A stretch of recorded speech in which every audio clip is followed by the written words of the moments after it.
In chapter 16 of Srimad Bhagavad Gita, Sri Krishna has done something quite special. Special even by his own exalted standards. He has made it amply clear what the difference between the Asuri man, the man with demonic tendencies, and the divine man is. Even among these two, he has elaborated upon the demonic man, the Asuri man, in greater detail. Just a few verses are devoted to the one having the right disposition, the divine disposition. But a lot many verses, more than 10, are devoted to the one having the Asuri disposition. Asuri, you understand? Monstrous, demonic, Asur. So, the next question comes from there.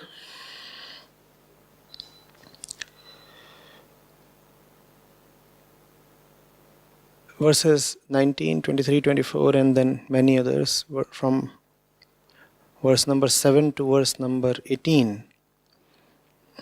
All have been quoted.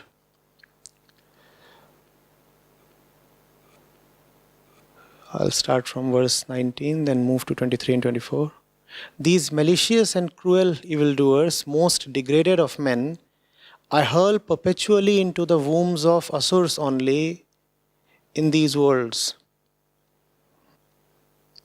Now, then, the description of the Asur.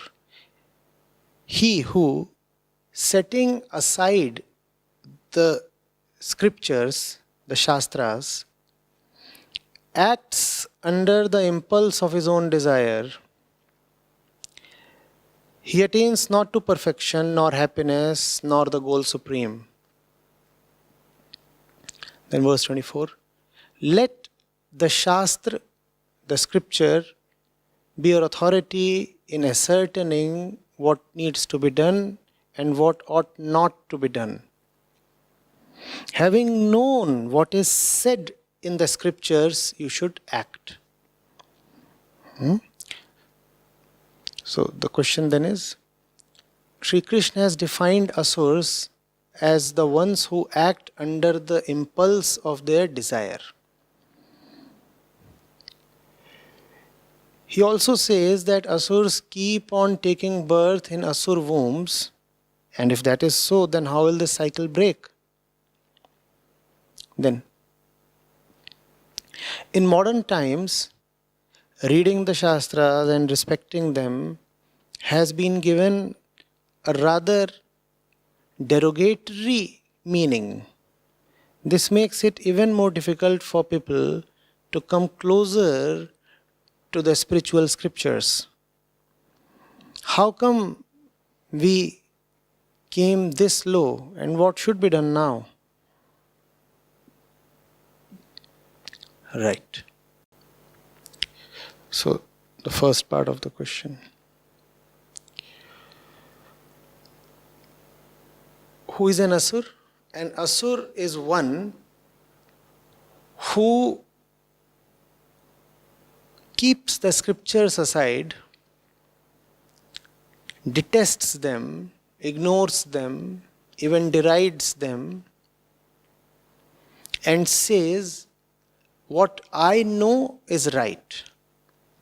What I feel like saying is the truth. My own experience determines the truth. That is the relation of the demon with the spiritual scriptures.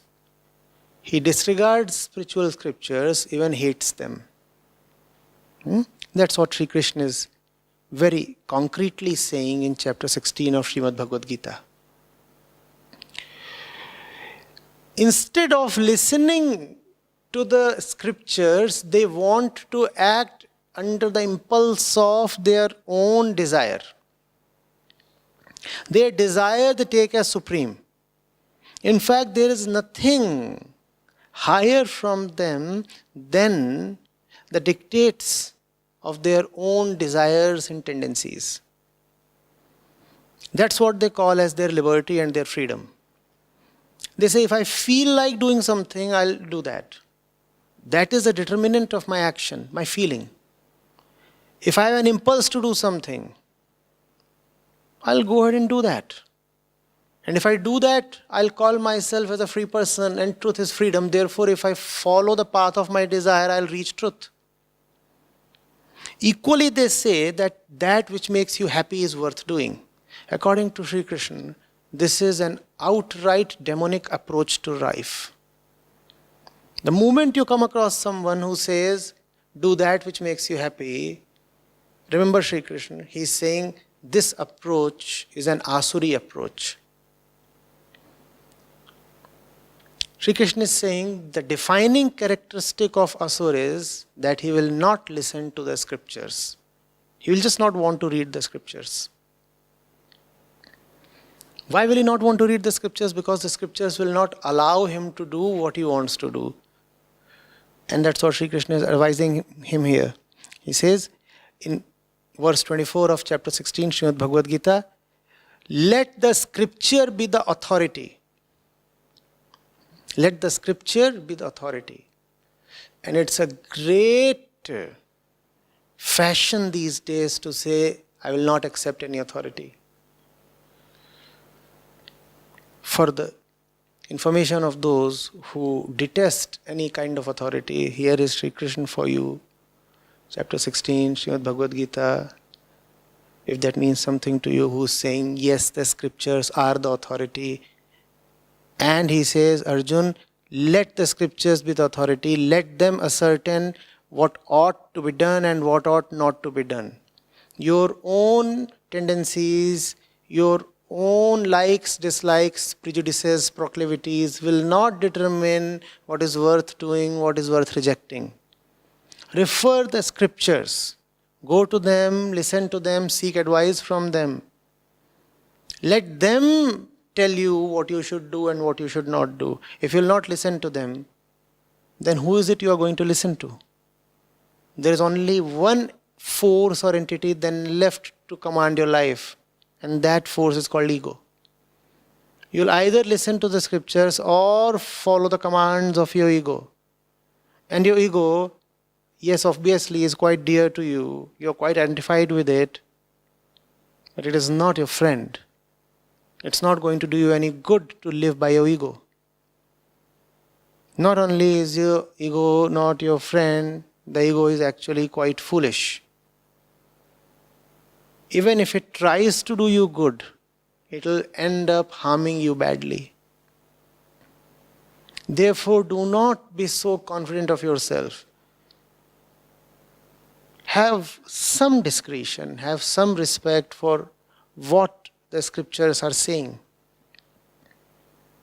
The scriptures are not just utterances coming from some deluded place. The scriptures do not contain somebody's whimsical utterances coming from a tranced state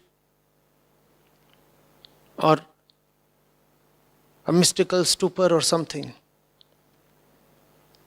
The scriptures you can call as research documents of a very high quality. Just as you have research in the external field, similarly the scriptures are outputs of deep internal research. There have been generations and generations of people who have bothered to go deep within themselves, observe their mind, observe their tendencies, emotions, actions, and the entire world. They have worked really hard. They have observed, they have meditated, they have thought deeply, and then they have presented their findings in these documents to you. It has taken centuries, for example, for the Upanishads to take shape. The Upanishads didn't get written in a day or in a month. The Upanishads are the output of, the summit of a Vedic process that continued for several centuries. And the Upanishads remained a work in progress for very long. So, they are research documents that come from a process of deep honesty and patience and commitment to the truth. You better benefit from them. That's what Sri Krishna is advising. Look at yourself. You are one person and your entire life experience is 20 years, 40 years, 60 years, right? And you know how smart you are. Come on, be honest.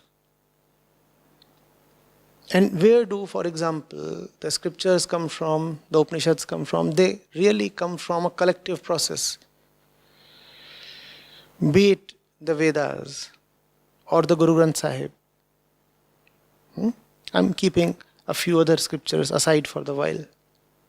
They all have come to us as documents arising out of almost communal work. When I say communal, what do I mean? I refer to a community. So there were hundreds of seers and sages who were contributing their best. You can probably visualize. 6 of them have met. And someone offers 2 verses. He says, I have worked a lot, I have meditated and thought a lot, and most of what I could think of or produce was not worth it. Only 2 verses I have. These 2, in my appreciation, are the highest I could come up with. And then somebody else says, well, I have nothing today. Maybe after 6 months I'll come up with 1 verse. And somebody says, I have come with a bounty today. 4 verses from my side. And then they are collected. And then there is another team, you could call it a committee, that examines all of them. It's an informal thing, you see. There were no real committees. And then finally from all this, some 3 or 4 verses are selected. And then they are put in that scriptural, you could call it an encyclopedia of the utmost quality. So here you are, one person with 40 years of experience.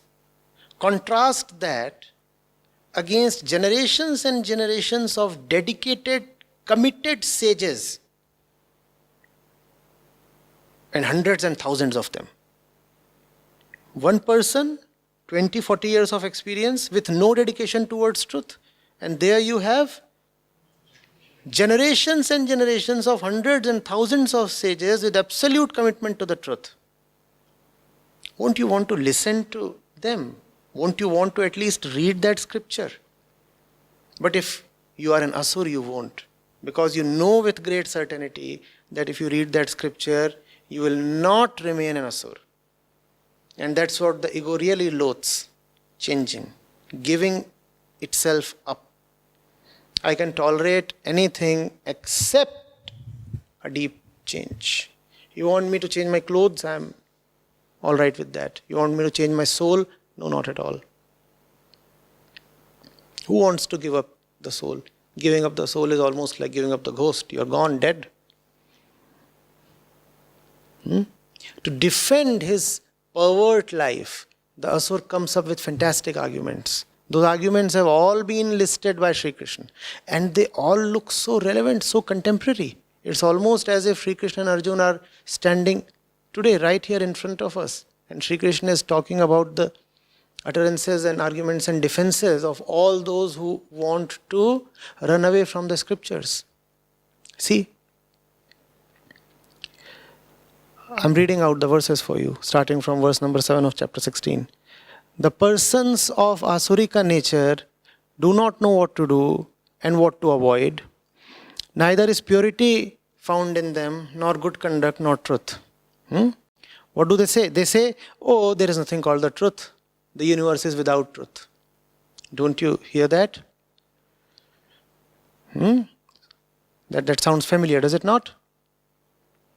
There are prevailing ideologies today, dominant ideologies today, that say there is nothing called a central truth. They say there are multiple truths. There are as many truths as there are minds, and even one particular mind is free to change its truths 20 times a day. So, that's a great characteristic, a defining characteristic of the Asura. They say the universe is without truth, without any basis really, in the sense that there is nothing concrete, nothing metaphysical that upholds this physical world. The physical world is all that there is. There is no God, and that we are the ones, as human beings, as persons, who have been brought about only by sexual union of people. So that's their identity. You ask them, who are you? They say, oh, we are bodies, and we are here due to the sexual mating of mother and father. That's how they look at themselves. They do not believe in consciousness at all. Does that not sound pretty contemporary? People who say, oh, all are but bodies, why do you want to talk of consciousness? And if you will ask an Asura, what is the cause behind this universe? They will say lust. What else? Lust, what else? So to them, what's another name for God? Lust. Because who is God? The first cause of the universe. And according to the Asura, there is no God. So the cause of universe is lust. We are products of lust. We are bodies, and bodies come from lust. Then, holding such views, these ruined souls of Asuras of small intellect and fierce deeds rise as the enemies of the world for its destruction. They hold their views very confidently, very furiously, very stubbornly. These ruined souls of small intellect but fierce deeds. Their intellect is small, but their action is vigorous.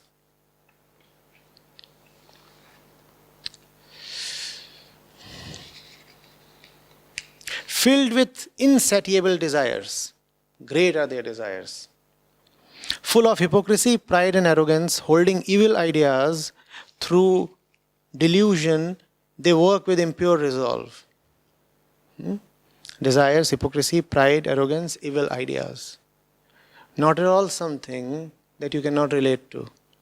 Not at all something that was found exclusively on the battlefield of Kurukshetra. It's found everywhere. In our cities, in our communities, in our houses and within ourselves. Is it not? Beset with immense cares ending only with death, they are troubled with great anxieties that end only with death, regarding gratification of lust as the highest and feeling sure that that is all. They are very sure that that is all. What is all? Lust. They say that's all. That's the summum bonum of life. That's the highest that the life can offer you, its greatest potential. Bounded by 100 ties of hope, given over to lust and wrath, they strive to secure by unjust means hoards of wealth for sensual enjoyment. Striving to secure by unjust means hoards of wealth for sensual enjoyment. Seen that before? Seen that everywhere? Striving to hoard wealth by unjust means just for the sake of sensual enjoyment. That's the characteristic of an Asur. You find somebody doing this, he's an outright Asur. This has been gained by me today. The Asur says, this has been gained by me today. I have achieved this today. And this desire shall I obtain in the future. This I have already achieved, and this I will obtain next. This is mine, and this wealth also shall be mine in the future. Some things I have attained, and the other things I would attain. That's how the mind of the Asur works. That's the thought he is always filled up with. What have I attained? What remains to be attained? That enemy I have slain, and others also shall I slay. That's what the Asur is saying. I have slain that enemy, and that one is the next. I am the Lord. I am the Lord. There is no God. So obviously I am the Lord. I am the Lord, I enjoy, I am successful, powerful, happy. I am the Lord, I am successful, powerful, happy. You see how timeless these Asurs are.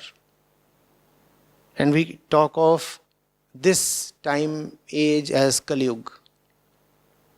Asurs were in equal abundance even at that time. In no way does this look like something historical or outdated. This is extremely contemporary. This is directly relevant. In fact, if I do not tell you that this is coming from the Srimad Bhagavad Gita, you will take it as a commentary on the current times. Won't you? I am rich, I am well born. Who is equal to me? I will conduct religious ceremonies. I will make donations. I will rejoice. Who is equal to me? I can do anything. And because I do not follow the real religion, therefore, I will delight in religious ceremonies. Don't you see religious ceremonies prevailing all over? All external forms of religion are prospering. This method, that technique, this asana, that kriya. The one central thing is missing. What is the central thing that Sri Krishna is saying? The scriptures. Scriptures are missing. All else is there. I'll follow all external marks of religion. I'll just avoid the scriptures. And Sri Krishna was very clear. So many millennia back, he said this is what the Asurs do and will continue to do.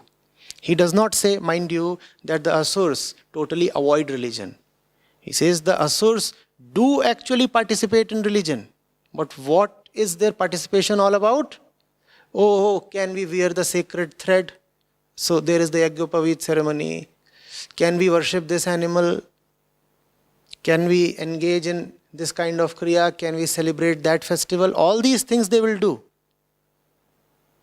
Except going right to the scriptures. And which scriptures is Sri Krishna talking of? Don't forget that the Bhagavad Gita itself is a part of Prasthantrayi, and the other two members of Prasthantrayi are the Upanishads and Brahma Sutra.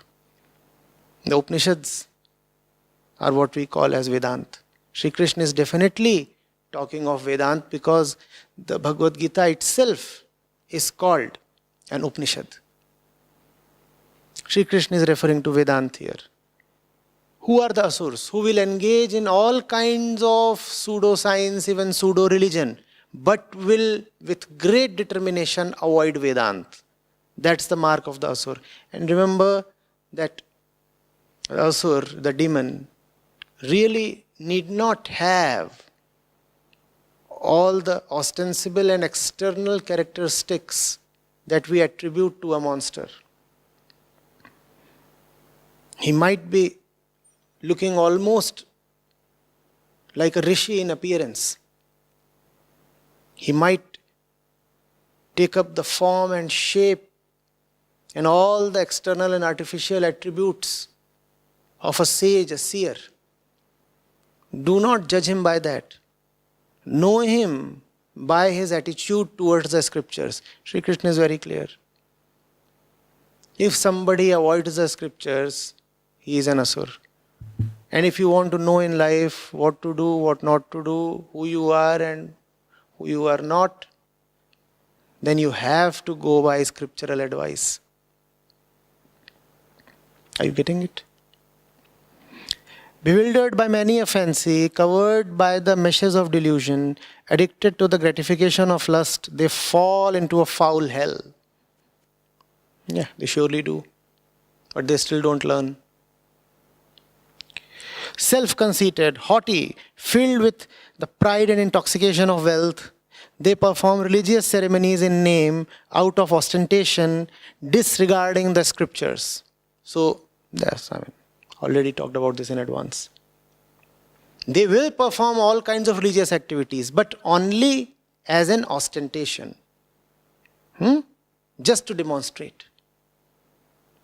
But they will disregard the ordinance, the scriptural advice. They will not listen to the scriptures. They will keep performing religious ceremonies and activities and this and that. Some dance they will perform, some other gathering in the name of religion. One thing will always be missing: scripture. Possessed of egoism, power, insolence, lust and wrath, these malignant people hate me, the truth within, in their own bodies and those of others. Obviously, they have to hate Krishna. They will not talk of Krishna. They will not refer to Bhagavad Gita. They will not refer to the Upanishads. They will not go to the saints, seers, sages. Light cannot survive in the face. Darkness cannot survive in the face of light. Why will they go to the sages?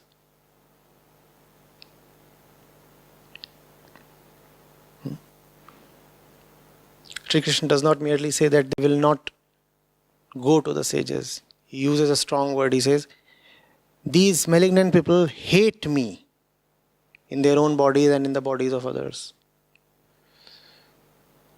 So within their own self, if somehow by grace a spark arises, they will despise themselves for having some inner light. If somehow inner light manages to arise in them, it will spoil their mood. They will say, unnecessarily today I was having some insight. It totally ruined my day. Similarly, if they find somebody else full of insight and respect towards the scriptures, they will turn enemies to that person.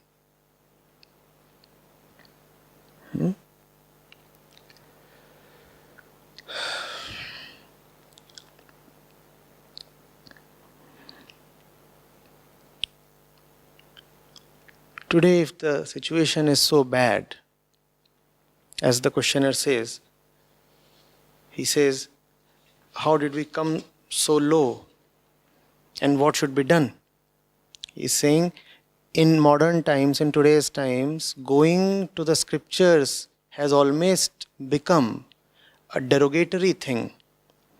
And this is making it even more difficult for people to read the scriptures. He's asking, how have we come so low and now what should be done?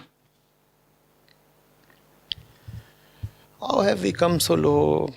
Maya, I could go to history and talk of the historical forces that brought us to this unfortunate point, but that won't serve much purpose. So simply say Maya. Maya has brought us to a position where we are not merely ignoring the scriptures but actually insulting them. It has become a thing of pride to proclaim that one has not read any scripture. In fact, if you are an intellectual, then it adds to your accomplishments or to your stature if you say that you actively avoid the scriptures. Oh, I don't read any religious books. I read only intellectual nonsense. Sometimes erotica, probably, but nothing spiritual of any kind.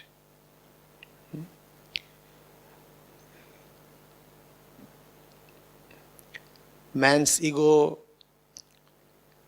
touches the words of the religious masters and spoils those words. The religious injunctions are corrupted and degraded by man's touch. Man corrupts religion, and when religion indeed does get corrupted, man blames religion for corrupting him. It is an astonishing wizardry performed by man. So there are the words of the sages that have been bequeathed to man. Man has them. Now man makes a formal organized structure, a formal religion out of those words. And because man has made that structure has imperfections. And in the course of time, those imperfections only grow. Several centuries pass, and the entire religious structure becomes corrupted, degraded, starts to crumble, and becomes a basis for all kinds of insanities and exploitation. And then what does man do? Instead of accepting that man created an organized structure around the holy scriptures, and that structure was imperfect, man starts blaming the scriptures. Why must man blame the scriptures? So that man need not blame himself. Once I said, you see, your face is smeared with mud. And religion is like pure water, meant to be thrown on your face so that you get cleaned up. Religion is pure water, you are ego. Your face is smeared with mud. But when that water hits your face, the water too gets muddy. But falling on your face, the water has cleared away some of the mud. So now you can open your eyes. And when you open your eyes, you find dirty water around you. And then, what is it that you say? Oh, this dirty water has spoiled my face. I see this water is dirty, it has spoiled my face. No, the water is absolutely clean. Coming in contact with you, the water has become dirty. Now, instead of looking at your own dirtiness, your own filth, your own tendency to remain dirty, you are blaming that which could have relieved you from your foul state. That's what has been man's approach towards religion. We corrupt the holy words of the prophets, of the seers, sages, our well-wishers. And when religion is corrupted, we start blaming religion as the root cause of all our troubles. And then, what is our prognosis? What do we conclude? We say, throw religion out of the window. We say, religion is what is causing all the trouble, throw religion out. Throw religion out, but then ask yourself, why was religion needed in the first place? Religion was needed in the first place because man is a conscious animal. You cannot survive without religion. You do not merely live on food and money and clothes and all the social things that can be given. You need something that uplifts your consciousness. Your consciousness is a caged bird crying for freedom. Religion is the key that will open up the cage. Religion is the key that will unlock the cage. Otherwise, you can keep giving all the material goodies to the bird within the cage. The bird would still be deeply discontented. Man cannot live without spirituality. And you cannot have personal spirituality. It is nonsensical. You cannot say my spirituality is entirely personal. What kind of a spiritual person are you? You see, I just learn from life. This is stupid. You will have to go to the scriptures. That does not mean that you have to follow the scriptures blindly, but at least go to them. If you have any sincerity, if you are even half serious about knowing life, then why will you avoid a document that contains deep insights into life? If I say I'm a student of life, and still with great determination I avoid a document that contains deep insights into life, that merely shows that I'm not at all sincere as a student. I just don't want to know about life. Else, how could I have avoided that document? Nobody is asking you, I repeat, to blindly follow that document. But how have you managed to not even read it?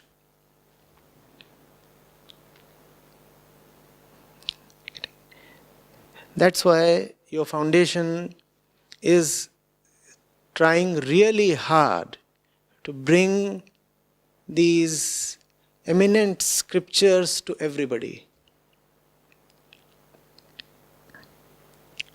This course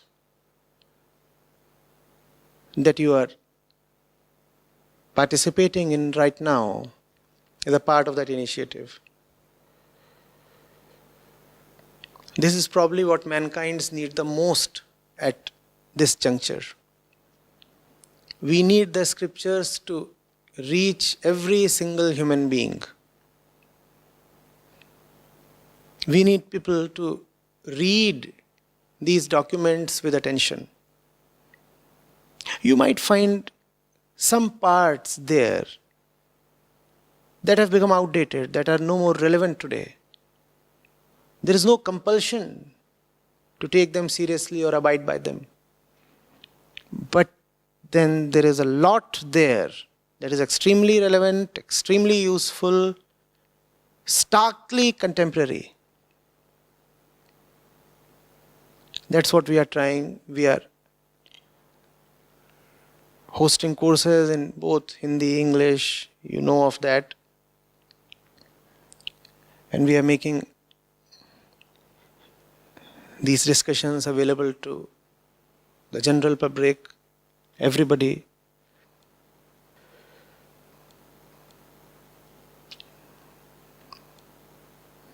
As our efforts gain strength, as our mission gains more resources, we'll be able to hopefully penetrate every dark corner of humanity with due light.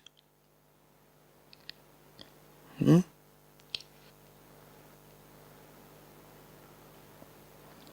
enemies of scriptures were there when Krishna spoke to Arjuna, and the haters of scriptures exist equally today. At the same time, there were people then who spoke of the centrality of scriptures, and there are forces today that want to uphold the scriptures. I will request everybody who is watching this today or any time in the future to support the right force, to choose the right side. Be with the scriptures. Help us, support us, take this mission ahead.